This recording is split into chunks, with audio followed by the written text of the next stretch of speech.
Shalom, selamat sore Bapak Ibu Saudara yang dikasih dan diberkati Tuhan. Sore hari ini kita mau siapkan hati, kita mau beribadah kepada Dia. Sekalipun kita berada di rumah kita masing-masing, tapi saya percaya Tuhan ada dimanapun kita berada. Amin, haleluya. Mari kita mau tundukkan kepala, kita mau berdoa. Bapakku yang ada di dalam kerajaan surga, kembali kami datang menghampiri tahta-Mu yang kudus.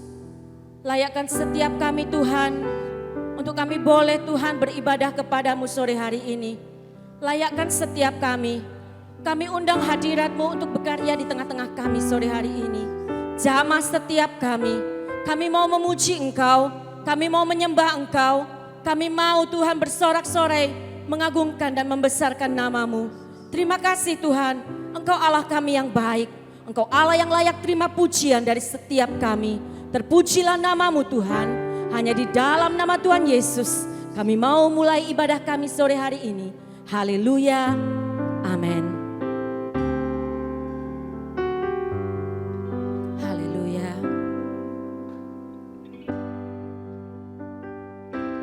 Saat berdoa Tuhan bekerja.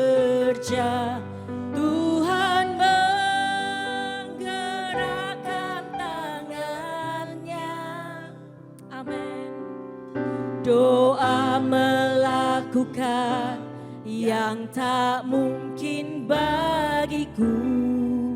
Doa membukakan tingkap langit bagiku. Katakan saat berdoa. Saat berdoa Tuhan bekerja.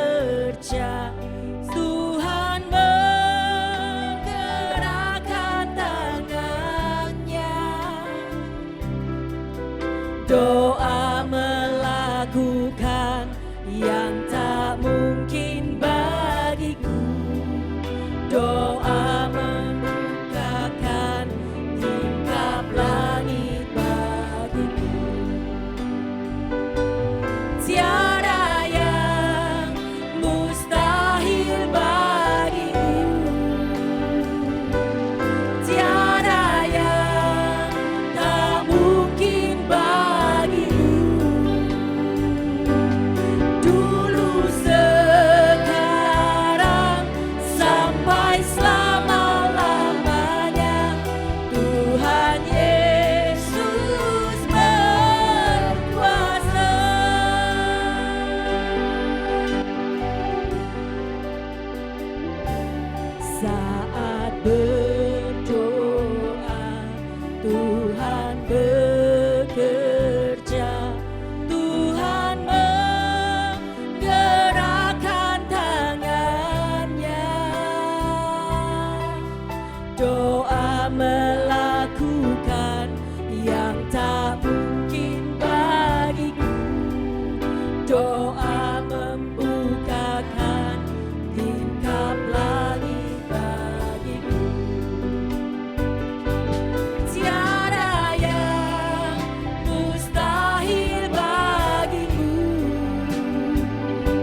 namamu. Haleluya. Yesus, Engkau Allah yang berkuasa. Tiada Allah yang sanggup menyamai kuasa dan kebesaran-Mu. Haleluya, haleluya. Terpujilah namamu, terpujilah namamu, terpujilah namamu. Haleluya, haleluya. Besar kasih dan anugerah-Mu Tuhan, besar kemurahan-Mu dalam hidup kami. Oh, Engkau Allahku yang maha kuasa, Engkau Allah pencipta langit dan bumi. Tiada seorang pun Tuhan yang sanggup menyamai kuasa dan kebesaran-Mu. Tidak ada barang yang mustahil di hadapan-Mu Tuhan. Engkau Allahku yang luar biasa. Kami sembah Engkau, kami tinggikan Engkau. Engkau Allahku, Engkau Tuhanku. Terpujilah namamu, terpujilah namamu. Haleluya, haleluya, haleluya Yesus, haleluya, haleluya, haleluya. Hirabaya shikara rabaya shirena. Haleluya, haleluya. Oh kudus, kuduslah Tuhan. Katakan haleluya, haleluya, haleluya. Terpujilah nama Tuhan. Katakan haleluya, haleluya, haleluya, haleluya. Ya. Oh kudus, kuduslah Tuhan. Haleluya, haleluya.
Terpujilah namamu Tuhan, dulu, sekarang, dan sampai selama-lamanya. Di dalam nama Tuhan Yesus, kami mau memuji, kami mau bersorak-sorai bagi namamu. Haleluya, amin.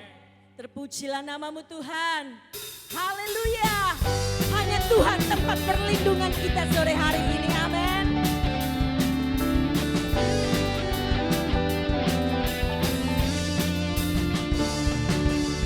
Engkaulah perisaiku, menara kekuatanku Tuhan, batuku.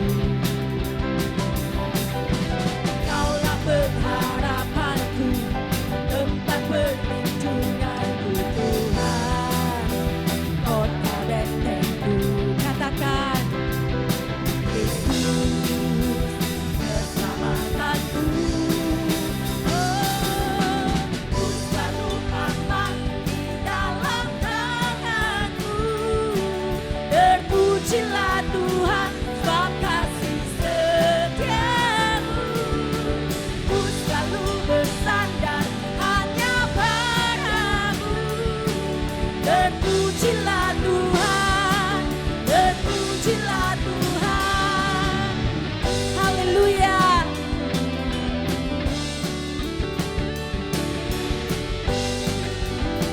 Sama-sama mau katakan,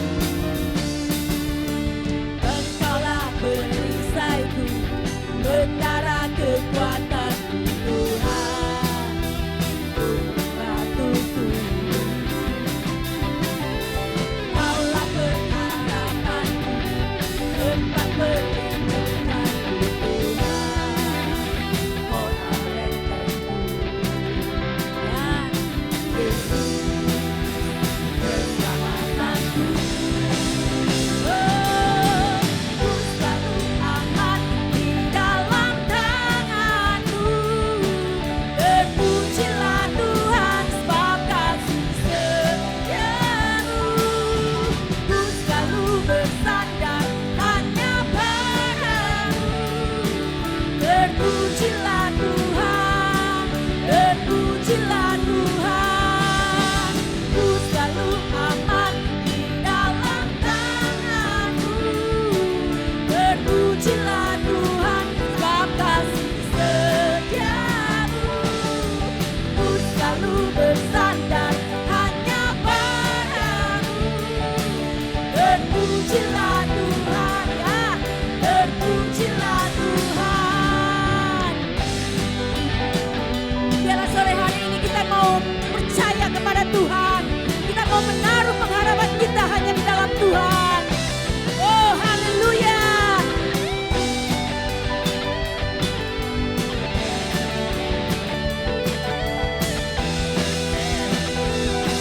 Sama-sama mau katakan, ku selalu aman di dalam tangan-Mu.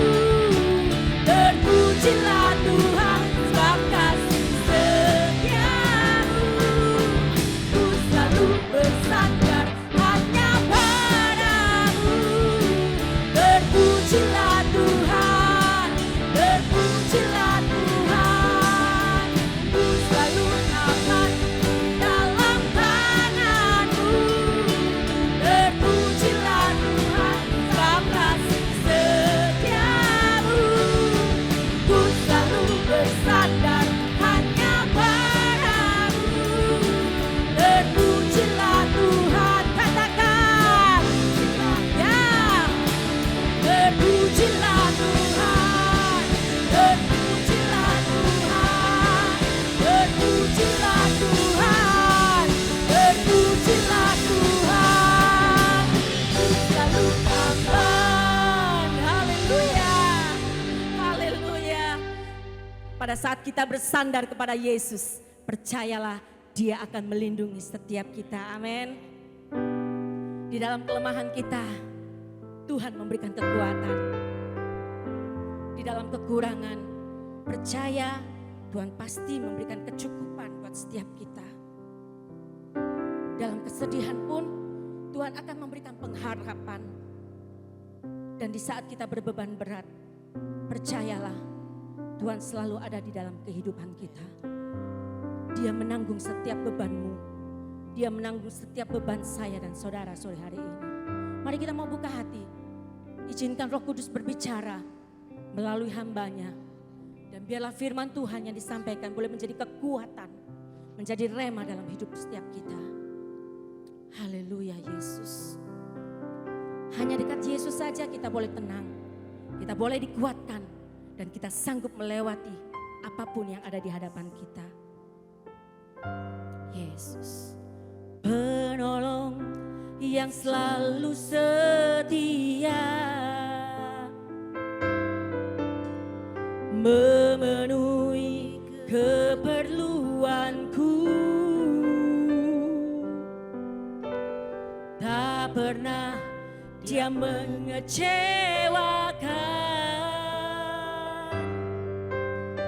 Yesusku tak pernah gagal. Penolong yang selalu setia, memenuhi keperluanku, tak pernah Dia mengecewakan. Yesusku tak pernah gagal. Segala perkara dapat ku tanggung di dalam Dia yang memberi kekuatan. Tuhan Yesus penolong dan sahabat. Tetap percaya Tuhan setia. Nyanyikan pujian ini dengan iman percaya kita. Penolong yang selalu setia, Amin. memenuhi keperluanku, Haleluya. tak pernah Dia mengecewakan. Yesusku tak pernah gagal. Segala perkara dapat ku tanggung di dalam Dia yang memberi kekuatan. Tuhan Yesus penolong dan sahabat. Tetap percaya Tuhan setia. Katakan, segala perkara dapat ku tanggung Haleluya. dalam Dia yang memberi kekuatan. Haleluya. Tuhan Yesus penolong dan sahabat. tetap percaya Tuhan setia. Amin. Segala perkara dapat ku tanggung di dalam Dia yang memberi kekuatan. Tuhan Yesus penolong dan sahabat. Tetap percaya Tuhan setia. Segala perkara dapat ku tanggung Haleluya. di dalam Dia Amin. yang Haleluya. kekuatan. Glory, glory, glory. Haleluya. Tuhan Yesus Oh, penolong dan sahabat. Tetap percaya Tuhan setia. tetap percaya. Haleluya. Tetap percaya Tuhan setia. Terima kasih Yesus. Tetap Percaya.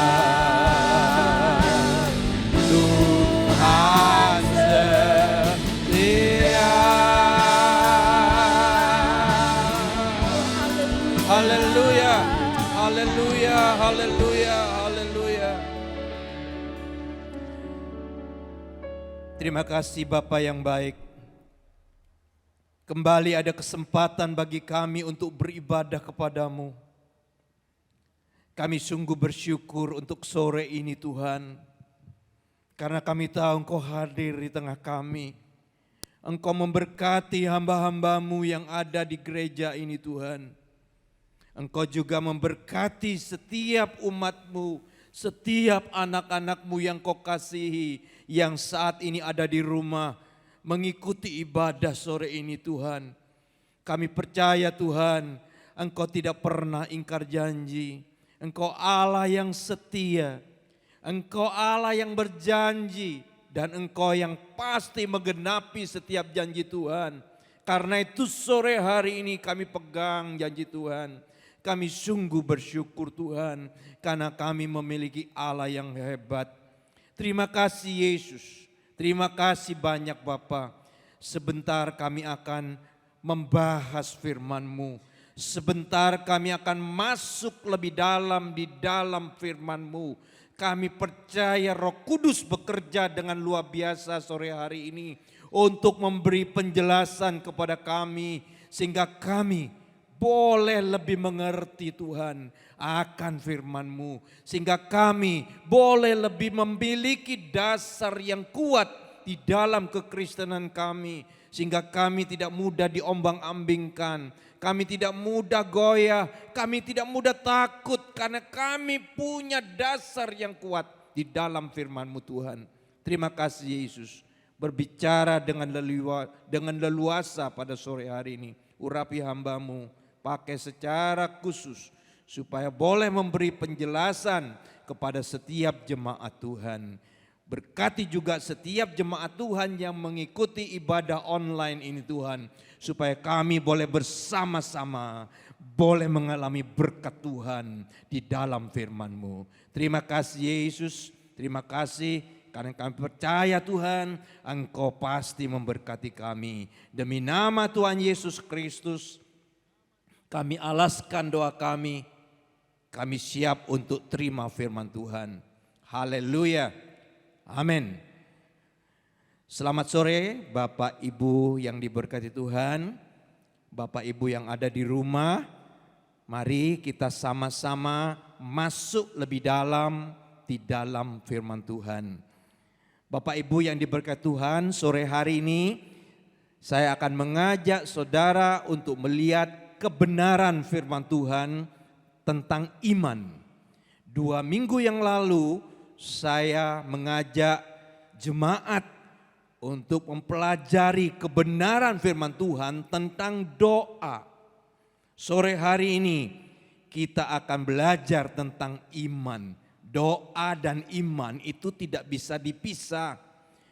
Ada pujian yang indah sekali pada pembuka ibadah sore ini. Bahwa pada saat kita berdoa, tangan Tuhan itu bekerja. Ya, tangan Tuhan bekerja, Dia mengerjakan perkara besar di dalam hidup kita dan tidak ada yang mustahil bagi Tuhan. Tapi saya juga berbicara tidak ada yang mustahil bagi kita pada saat kita berdoa dengan iman. Doa itu harus disertai dengan iman. Ya, saya mengambil tema ini Bapak Ibu yang diberkati Tuhan karena hari-hari ini kita perlu doa dan kita perlu iman. Hanya doa dan iman yang membuat kita menjadi kuat pada saat-saat seperti sekarang ini. Ya, mari kita bersama-sama masuk di dalam firman Tuhan. Kebenaran firman Tuhan tentang iman. Bapak Ibu, saudara yang diberkati Tuhan, kehidupan Kristiani, kehidupan orang Kristen itu sesungguhnya adalah perjalanan iman. Ya, kehidupan Kristiani itu sebuah perjalanan iman. Karena itu saya mengajak sidang jemaat yang dikasihi Tuhan untuk tetap membangun iman. Hari ke hari kita bangun terus iman kita. Apalagi pada saat-saat seperti saat ini. Kita butuh secara khusus iman. doa kita harus disertai dengan iman. Ya, tetapi iman seperti apa Bapak Ibu yang diberkati Tuhan? Ya, iman seperti apa? Bukan iman kataku, bukan iman kata orang. Karena iman itu harus bersama-sama dengan firman Allah. Iman itu harus bersama-sama dengan firman Allah. Iman yang benar itu lahir dari firman Allah. Firman Allah mengatakan karena kita mendengar firman, kita punya iman. Iman itu bangkit karena kita belajar firman. Karena itu mustahil seseorang mempunyai iman yang benar kalau dia tidak belajar firman. Sore hari ini kita akan belajar dasar dari iman. Iman itu apa? Pengalaman iman itu apa? Seseorang itu mempunyai iman yang benar kalau kita back to Bible, kita kembali kepada firman Allah. Iman itu lahir dari firman Kristus. Karena kita mendengar firman dari Kristus, lahir iman. Dan itulah iman yang benar. Jadi bukan iman kataku, bukan iman yang ngawur. Tapi iman yang didasari oleh firman Allah. Karena itu kita tidak bisa lepas dari firman Allah. Sore ini kita belajar firman Allah supaya kita paham tentang iman. Ya, sebagai seorang Kristen kita harus punya pengalaman iman. Jadi jangan hanya mendengar orang ditolong, orang dijawab doanya, orang mengalami mujizat. Tapi kita harus mengalami pengalaman iman. Iman yang membuat kita mengalami perkara-perkara besar di dalam kehidupan kita. Mari kita melihat Bapak Ibu, firman Allah menulis apa tentang pengalaman iman. Ya, jadi orang yang punya iman itu akan mengalami apa? Paling tidak saya akan sampaikan 3 hal. Ya, setelah itu kita akan lihat iman itu apa. Supaya kita betul-betul mengerti tentang iman. Jadi sekali lagi, iman yang lahir dari firman Allah. Iman itu harus bersama-sama dengan firman Allah. Ya, seringkali ada orang Kristen yang mengatakan, aku sudah beriman, aku sudah berdoa, Tuhan tidak jawab. Mari kita introspeksi, jangan-jangan iman kita tidak bersama-sama dengan firman Allah. Iman itu harus bersama-sama dengan firman. Iman tidak bisa lepas dari firman. Orang yang beriman dengan benar itu pasti belajar firman. Orang yang terus belajar firman, imannya pasti tumbuh. Iman itu lahir karena kita belajar firman. Iman itu luar biasa Bapak Ibu. Mari kita melihat 3 hal, saya sampaikan 3 hal ya sore hari ini. Pengalaman orang yang punya iman. Orang yang punya iman itu akan mengalami apa saja. Yang pertama, orang yang hidup dalam iman, itu akan mengalami peristiwa yang luar biasa. Orang yang hidup dalam iman itu akan mengalami peristiwa yang luar biasa. Pada suatu hari Tuhan Yesus keluar dari Yerusalem. Ya, kalau kita lihat kronologis kisah ini, itu adalah kisah pada Minggu Palma. Jadi kalau Bapak Ibu belajar Injil, ya Matius, Markus, Lukas, Yohanes, terus saudara ikuti peristiwa, kronologis peristiwa. Selama 3,5 tahun Tuhan Yesus itu ada di muka bumi, pada akhir pelayanannya dia, itu ada 1 minggu sebelum Paskah, itu namanya Minggu Palma. Nah, pada waktu Minggu Palma itu Tuhan Yesus masuk ke Yerusalem. Dan di pintu gerbang Yerusalem, Tuhan Yesus disambut, dieluk-elukan. Luar biasa, Raja Daud, Hosana, Raja Daud. Tuhan Yesus dieluk-elukan dengan luar biasa. Tetapi yang aneh Bapak Ibu, setelah Tuhan Yesus masuk ke Yerusalem pada hari Minggu itu, ternyata tidak ada seorang pun yang mau menerima Tuhan Yesus di Yerusalem. Jadi Tuhan Yesus ternyata tidak bermalam di Yerusalem pada hari Minggu itu. Sehingga Tuhan Yesus dan para murid itu mengambil keputusan kita keluar dari Yerusalem. Pergi ke suatu desa kecil namanya desa Betania. Karena di situ ada sahabat Yesus, Lazarus, Maria, Marta. Maka Yesus keluar dari Yerusalem karena tidak ada seorang pun yang membuka rumah untuk Tuhan Yesus. Jadi begitu kontradiksi. Paginya Yesus masuk Yerusalem, Yesus dielu-elukan, tetapi sampai siang sampai sore tidak ada rumah yang membuka diri untuk bermalam. Tuhan Yesus bermalam di situ. Jadi Tuhan Yesus tidak bisa nginep di Yerusalem. Tuhan Yesus harus keluar dari Yerusalem. Nah, pada waktu Tuhan Yesus keluar dari Yerusalem, Tuhan Yesus lapar. Jasmani Tuhan Yesus lapar. Dari jauh dia melihat pohon ara. Rimbun, daunnya lebat. Maka timbullah harapan dari Tuhan Yesus. Ya, pada waktu melihat pohon ara itu Tuhan Yesus berpikir, aku akan makan buah ara karena aku lapar. Ternyata setelah sampai di pohon ara itu tidak ada satupun buah dari pohon ara itu. Nah, karena tidak ada buah, Tuhan Yesus cari, loh kok tidak ada buah di pohon ara itu. Tuhan Yesus ya merasa kecewa dengan pohon ara yang rimbun, yang subur tapi tidak ada buah itu. Karena itu Tuhan Yesus mengutuk, kata firman Allah, Tuhan Yesus mengutuk pohon ara itu. Tuhan Yesus mengatakan, mulai hari ini engkau tidak akan berbuah lagi selama-lamanya. Terus Tuhan Yesus pergi ke Betania, bermalam di situ. Besoknya hari Senin Tuhan Yesus kembali masuk ke Yerusalem. Nah, pada waktu Tuhan Yesus berjalan menuju Yerusalem, para murid melihat pohon ara yang kemarin. Ternyata sudah mati, sudah kering. Daun-daunnya kering, ya sudah gugur, pohon ara itu mati. Sehingga para murid mengatakan kepada Yesus, Guru, lihat pohon ara yang kemarin engkau kutuk sekarang mati, kering. Tuhan Yesus mengatakan apa? Dengar Bapak Ibu, Tuhan Yesus mengatakan apa? Matius 17 ayat 20, Yesus mengatakan demikian, sesungguhnya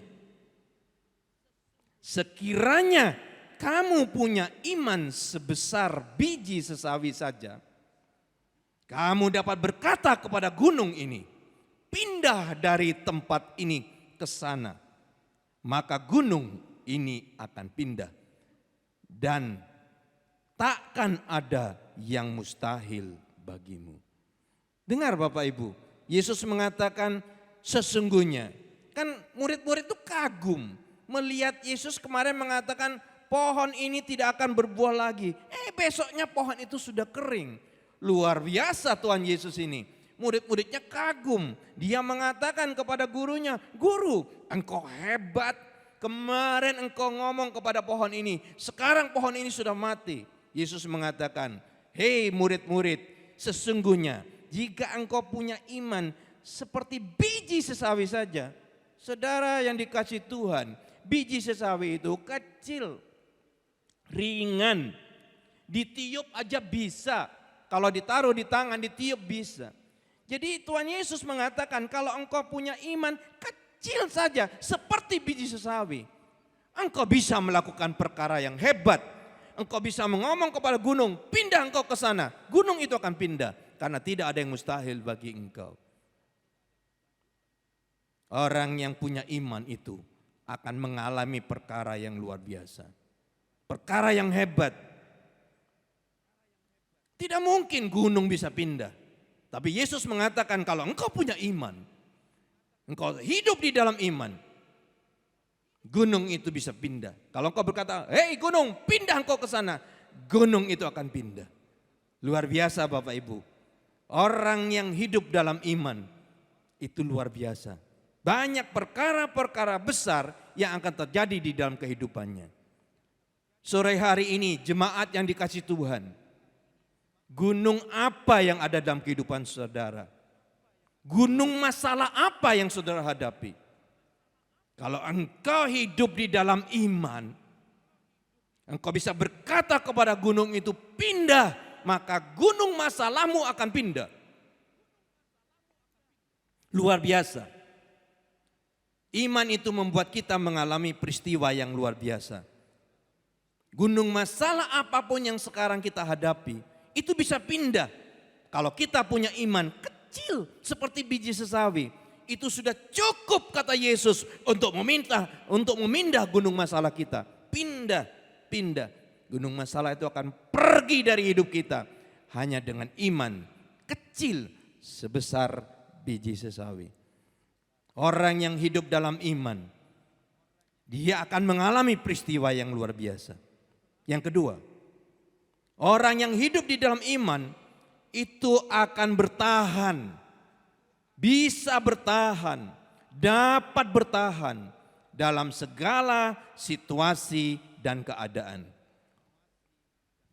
Kalau saudara membaca di dalam Kisah Rasul pasal 7 ayat 54 sampai ayat 60, ya saudara bisa baca nanti. 54 sampai 60 itu dikisahkan tentang Stefanus. Ya, pada ayat-ayat sebelumnya Stefanus itu dilawan, disoal, diperdebatkan oleh ahli-ahli Taurat, tua-tua Yahudi, orang-orang pinter saat itu. Ya. Jadi Stefanus itu didebat oleh orang-orang Yahudi, orang-orang pinter, ahli Taurat, orang Farisi tentang Yesus, tentang imannya, Dan kalau Bapak Ibu Saudara baca pada ayat-ayat sebelumnya, semua yang didebat oleh orang Yahudi itu bisa dijawab dengan baik oleh Stefanus.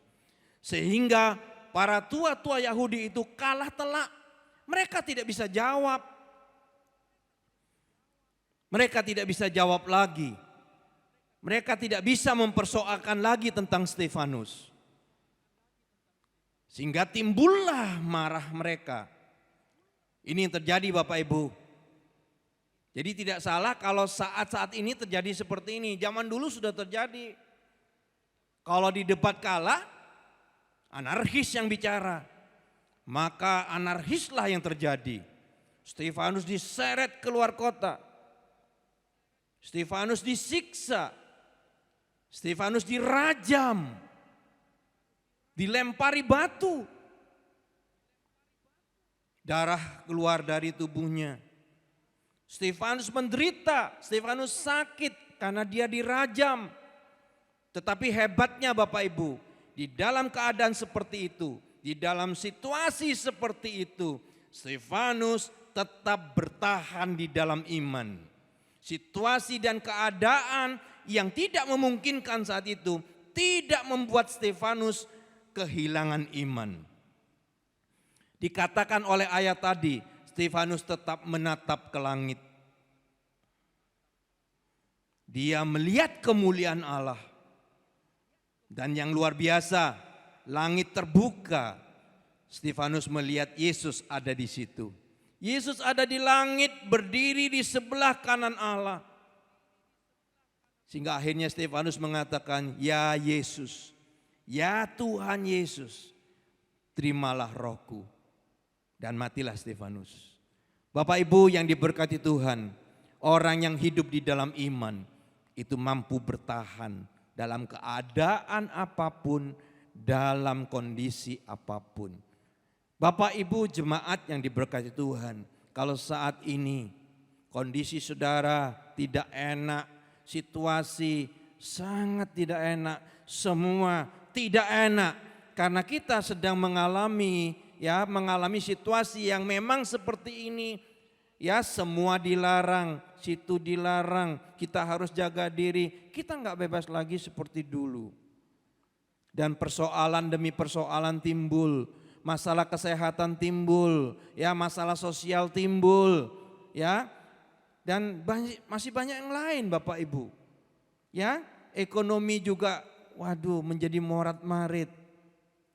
Keadaan membuat kita terjepit, situasi membuat kita terjepit. Tetapi orang yang hidup dalam iman, saya beritahu Bapak Ibu, orang yang hidup dalam iman itu bisa bertahan. Bisa bertahan di dalam kondisi apapun, di dalam situasi apapun. Yang ketiga, ini pengalaman iman. Saya mencari di dalam firman Allah yang paling menonjol supaya kita itu bisa dikuatkan saat-saat ini. Jadi orang yang hidup di dalam iman itu pasti mengalami banyak peristiwa-peristiwa yang luar biasa. Bagi manusia mustahil, tapi bagi kita tidak mustahil karena kita punya Allah yang hidup. Kalau kita hidup di dalam iman, kita akan mengalami perkara-perkara yang mustahil itu. Ya, kita akan mengalami banyak hal yang bagi orang lain itu tidak mungkin. Tapi bagi kita di dalam iman kepada Tuhan Yesus Kristus itu terjadi dalam hidup kita. Yang kedua, orang yang hidup dalam iman itu mampu bertahan. Ya, saat ini yang kita butuhkan adalah bertahan. Di dalam kondisi seperti ini kita bertahan. Di dalam keadaan seperti ini kita bertahan. Di dalam keadaan situasi seperti ini kita bertahan. Bapak Ibu, orang yang hidup di dalam iman itu mampu bertahan. Yang ketiga, saya ambil 3 hal. Orang yang hidup di dalam iman itu mampu berharap sekalipun tidak ada dasar untuk berharap. Saya bacakan dalam kitab Roma pasal yang keempat ayat 18 dan 19. Coba Bapak Ibu ikuti ya, ayat 18. Sekalipun tidak ada dasar untuk berharap, namun Abraham berharap juga dan percaya bahwa ia akan menjadi bapa dari banyak bangsa. Karena itu yang difirmankan Allah kepada dia. Jadi Allah berfirman, kau akan menjadi bapa banyak bangsa. Tapi sampai dia tua, umur 100 tahun, anak aja nggak punya. Dia nggak punya anak. Sekalipun tidak ada dasar untuk berharap, namun Abraham berharap juga dan tetap percaya bahwa ia akan menjadi bapa banyak bangsa menurut yang telah difirmankannya. Demikianlah banyaknya nanti keturunanmu. Itu firman Allah. Ayat 19, imannya tidak menjadi lemah walaupun ia mengetahui bahwa tubuhnya sangat lemah. Usianya kira-kira 100 tahun dan rahim Sarah sudah tertutup. Jadi udah tidak ada alasan, tidak ada dasar untuk berharap. Dia umurnya sudah 100 tahun, sudah kakek renta. Dan Sarah istrinya itu sudah umur 90 tahun. Rahimnya sudah tertutup, sudah menopause. Menurut istilah kedokteran, ya menurut ilmu kedokteran, ya nggak mungkin lah Sarah bisa hamil, sudah mati head. Tidak ada dasar untuk berharap. Tetapi luar biasanya orang yang hidup dalam iman itu mampu tetap berharap sekalipun tidak ada dasar untuk berharap. Luar biasa, ternyata Abraham tetap berharap juga, tetap percaya. Sekalipun nggak mungkin, sangat tidak mungkin, tetap percaya. Bapak Ibu yang diberkati Tuhan, orang yang hidup di dalam iman itu mampu berharap sekalipun tidak ada dasar untuk berharap. Bapak Ibu yang diberkati Tuhan, saat-saat seperti ini yang kita butuhkan adalah pengharapan. Jangan sampai kehilangan pengharapan. Orang yang hidup dalam iman itu enggak akan mungkin kehilangan pengharapan.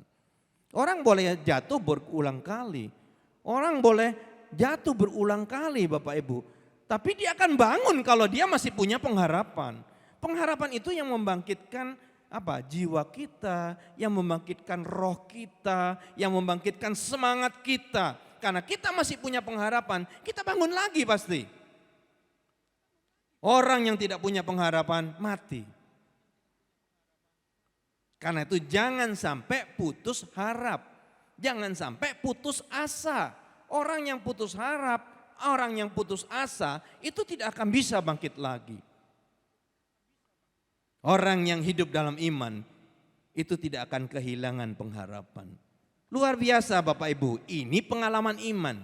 Jadi orang yang hidup dalam iman itu akan banyak peristiwa-peristiwa mustahil yang akan terjadi dalam hidupnya. Peristiwa yang luar biasa akan terjadi dalam hidupnya karena imannya kepada Allah. Yang kedua, orang yang hidup dalam iman itu mampu bertahan di dalam segala situasi. Yang terakhir, orang yang hidup dalam iman itu terus bisa pengharap karena punya pengharapan. Walaupun sudah tidak ada dasar untuk berharap, sudah nggak mungkin lah, tapi kita masih tetap punya pengharapan. Tuhan pasti tolong. Kita perlu iman, ya. Saudara yang diberkati Tuhan, jemaat GBI Bangkalan, jangan sampai kehilangan pengharapan. Berikutnya Bapak Ibu, apa itu iman? Apa itu iman? Ada dua hal secara cepat saya akan sampaikan. Yang pertama, apa itu iman? Yang pertama, iman itu percaya, mesti tidak melihat. Iman itu percaya walaupun tidak melihat. Apa maksudnya? Jadi bukan abstrak loh, ini bukan abstrak. Makanya kita perlu belajar firman. Ya, aku percaya kok sama Yesus. Bisa lihat? Gak bisa, tapi aku percaya kok. Saudara jangan ngawur, orang Kristen tidak diajari ngawur. Kita lihat Ibrani 11 ayat yang pertama. Ibrani 11 ayat yang pertama. Iman adalah dasar dari segala sesuatu yang kita harapkan dan bukti dari segala sesuatu yang tidak kita lihat. Ya, yang kita harap itu tidak kelihatan. Yang kita yakini tidak kelihatan, tapi kita tetap percaya. Maksudnya apa? Maksudnya Bapak Ibu, orang Kristen tidak boleh ngawur, ya. Oh percaya ngawur tidak bisa, ya. Sekalipun kita tidak bisa melihat Allah, sekalipun kita tidak bisa melihat Yesus, tapi kita harus tetap percaya bahwa Yesus hadir di sini. Hadir di sini. Karena Tuhan itu hadir lewat karyanya. Tuhan hadir lewat perbuatannya. Dan saya beritahu Bapak Ibu, perbuatan Allah itu nyata. Karya Allah itu nyata, tidak abstrak. Iman itu percaya sekalipun kita tidak bisa melihat. Kita tidak bisa melihat Allah, tapi kita percaya Allah hadir di sini. Di sini ada Yesus, di sini ada Allah. Dan karya Allah itulah yang harus bisa kita lihat. Makanya kita perlu kepekaan. Kita harus peka. Ini karya Allah. Dan kalau kita bisa melihat karya Allah itu, kita harus tahu Tuhan ada di situ. Jadi iman itu tidak ngawur. Percaya walaupun tidak melihat. Apa itu? Ya abstrak. Bukan. Kita harus bisa melihat karya agung dari Allah dalam hidup kita. Dan karya agung itu nyata. Kita bisa lihat dengan mata kita. Perbuatan Allah bisa kita lihat. Dan apa yang kita lihat itu akan masuk dalam hati kita. Mengerjakan hati kita. Dan kita percaya Tuhan ada di sini. Itu iman.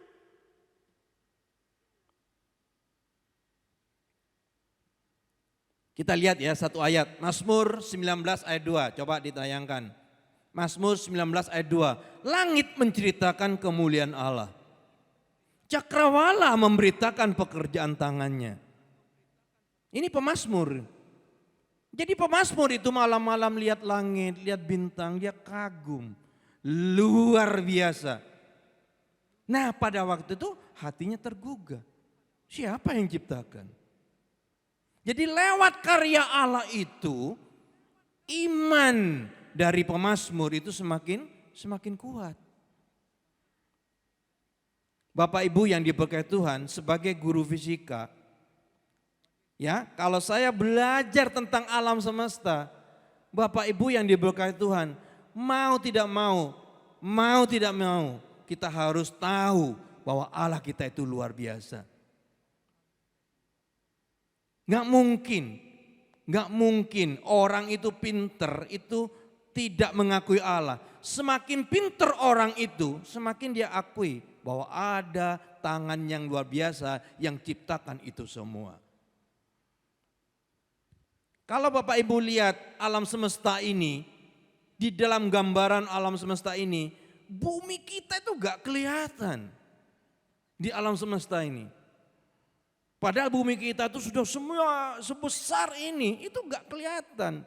Jadi alam semesta itu luar biasa sekali. Bumi kita itu gak ada artinya apa-apa, kecil amat, sangat kecil sekali. Jadi bumi kita itu seperti debu di alam semesta ini.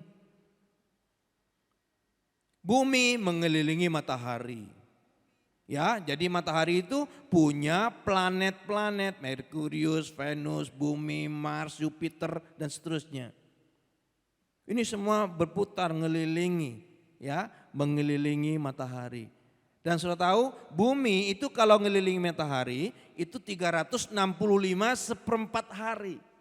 Planet dalam ya, Merkurius ini kan planet dalam, planet yang lebih dekat ke matahari, itu satu kali putarnya lebih pendek. Tetapi kalau Bapak Ibu lihat Mars misalnya, Jupiter, apalagi Pluto. Pluto itu sekali putar, 1 tahunnya Pluto itu berapa tahunnya kita Bapak Ibu. Jadi kita sudah bertahun-tahun muter, Pluto itu belum 1 kali muter. Tapi Bapak Ibu saya beritahu, yang saya bicarakan ini baru satu kecil dari suatu galaksi, namanya galaksi Bima Sakti. Galaksi Bima Sakti itu satu di antara sekian banyak galaksi. Jadi yang saya ceritakan ini sudah sedemikian besarnya ini, itu masih kecil dibandingkan alam semesta. Bapak Ibu, siapa yang ciptakan itu?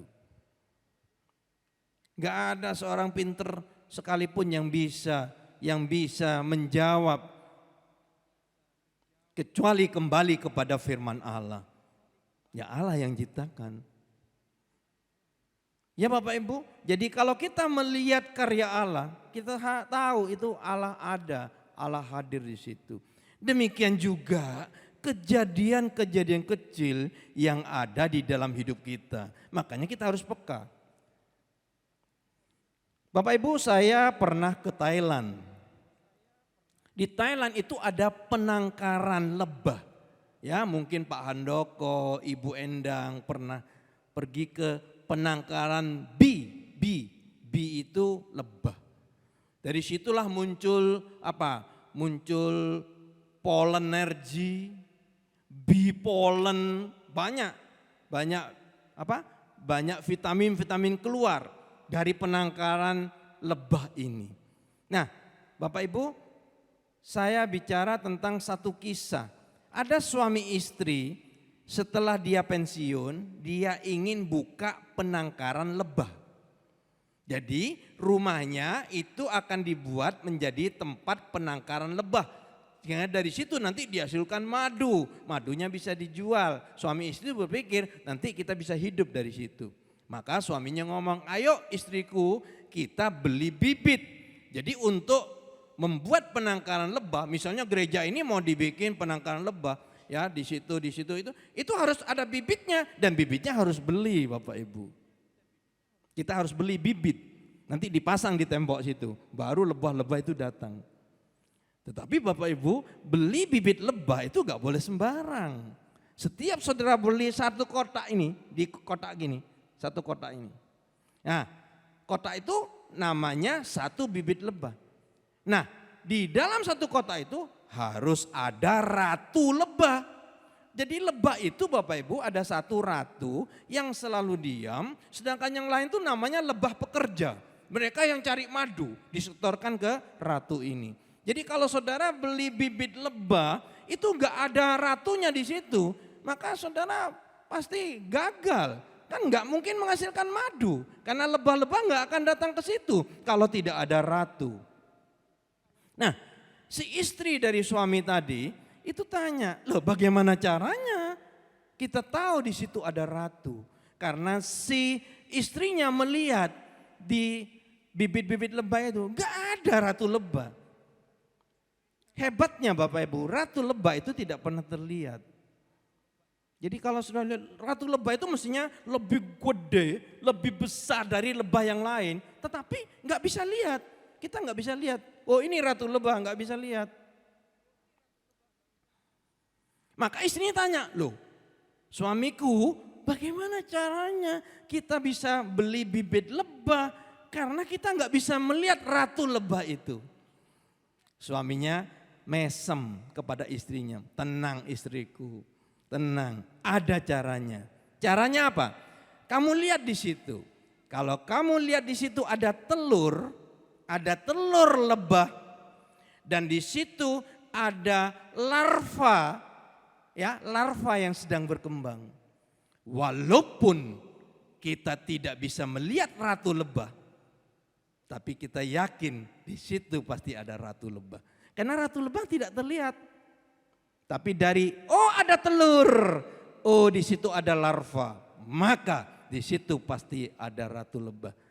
Mudah-mudahan ilustrasi ini bisa memberikan pengertian kepada kita. Kita nggak bisa melihat Allah. Kita tidak bisa melihat Yesus dengan mata kita. Tapi saya beritahu, kita bisa melihat telur dan larva. Pekerjaan agung dari Allah di sekitar kita. Dan mari miliki kerendahan hati supaya kita bisa peka. Pada saat kita melihat peristiwa-peristiwa agung Allah, kita bisa bersyukur Yesus ada di sini.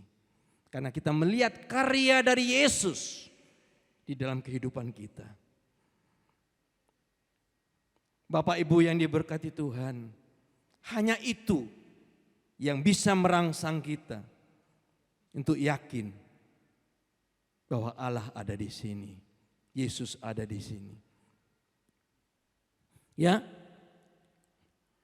pada waktu dulu kita ke Surabaya belum ada jembatan. Saya harus naik kapal. Sebelum saya tinggal di Surabaya Bapak Ibu, saya bolak-balik. Satu hari itu minimal 2 kali, bisa 4 kali. Pagi berangkat, siang pulang, sore berangkat lagi, malam pulang. Karena saya harus kuliah, saya harus kerja. Jadi mondar-mandir begini Bapak Ibu. Dan pada waktu saya mondar-mandir ini, tidak jarang Bapak Ibu, saya melihat kecelakaan di Pedeng, di Socah, di Kamal, sering ada kecelakaan.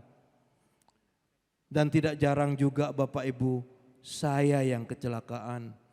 Hujan-hujan, saya pernah Bapak Ibu hujan-hujan di Pedeng itu saya ngebut, ya, saya ngerem, maka terpelantinglah sepeda motor saya Bapak Ibu. Rusak total karena jatuh. Tapi saya tidak apa-apa. Pada saat itu saya hanya mengucapkan satu perkara, aku enggak apa-apa. Padahal sepeda motor saya itu rusak berat. Dan sudah tahu, itulah karya Allah dalam hidup saya. Saya melihat Allah berkarya dalam hidupku. Dan saya bisa berkata, di sini ada Allah. Mari Bapak Ibu, banyak hal yang bisa kita rasakan. Saudara, dengan adanya corona ini, terus terang saya dan keluarga mengalami dampak yang tidak main-main Bapak Ibu. Bulan Juni yang akan datang saya pensiun. Pensiun berarti saya berhenti dari tempat kerja saya tidak lagi mendapatkan penghasilan tetap. Ya, karena itu saya berjuang sedemikian rupa untuk meningkatkan kerja. Itu sudah saya mulai dari bulan Januari. Tiba-tiba Bapak Ibu, tiba-tiba ada pengumuman dari Menteri Pendidikan, UNAS dibatalkan. Bapak Ibu, saya kehilangan 1/3 dari murid. Kalau saya kehilangan 1/3 dari murid di lembaga bimbingan belajar, itu artinya saya kehilangan 1/3 dari penghasilan saya. Belum apa-apa, masih jalan Bapak Ibu. Tiba-tiba ya ada pengumuman ya hoax yang begitu keras sehingga menguasai para orang tua dan mulai Bapak Ibu murid-murid saya itu berhenti. Pada awal Mei yang lalu, tepatnya pada akhir April, berhenti total Bapak Ibu. Waduh Bapak Ibu, terus terang aja secara ekonomi saya pusing. Karena saya kan harus hidup terus. Cicilan yang harus saya bayar banyak, asuransi dan sebagainya, banyak. Dan itu kan harus terus. Yang masuk tidak ada. Bapak Ibu, pusing. Tetapi hebatnya Bapak Ibu, justru pada masa corona ini, saya tidak pernah kehabisan apa yang harus dimakan.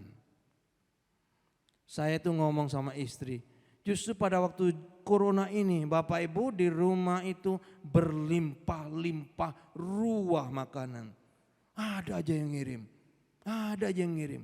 Saya sampai heran, kenapa ini bisa terjadi? Bapak Ibu, saya belajar untuk peka. Inilah telur dan larva pekerjaan agung ilahi dalam kehidupan seorang hamba Tuhan. Dia tidak akan pernah membiarkan saya minta-minta. Dia sediakan. Dan saya sadar di sini ada Tuhan. Ya, karena itu jangan khawatir Bapak Ibu. Ayo kita bina iman kita. Kita nggak mungkin bisa melihat Tuhan. Karena mata jasmani kita terlalu berdosa. Tetapi kita bisa melihat karya agung ilahi. Ya, telur dan larva yang Tuhan izinkan terjadi di dalam kehidupan kita. Dan kita tahu Allah ada di sini. Ya Bapak Ibu, karena itu Bapak Ibu, mari kita menjadi berkat. Kalau kita punya, mari kita menjadi berkat bagi orang-orang yang Tuhan taruh di jalan hidup kita. Di dalam hidup kita itu ada orang-orang yang Tuhan taruh.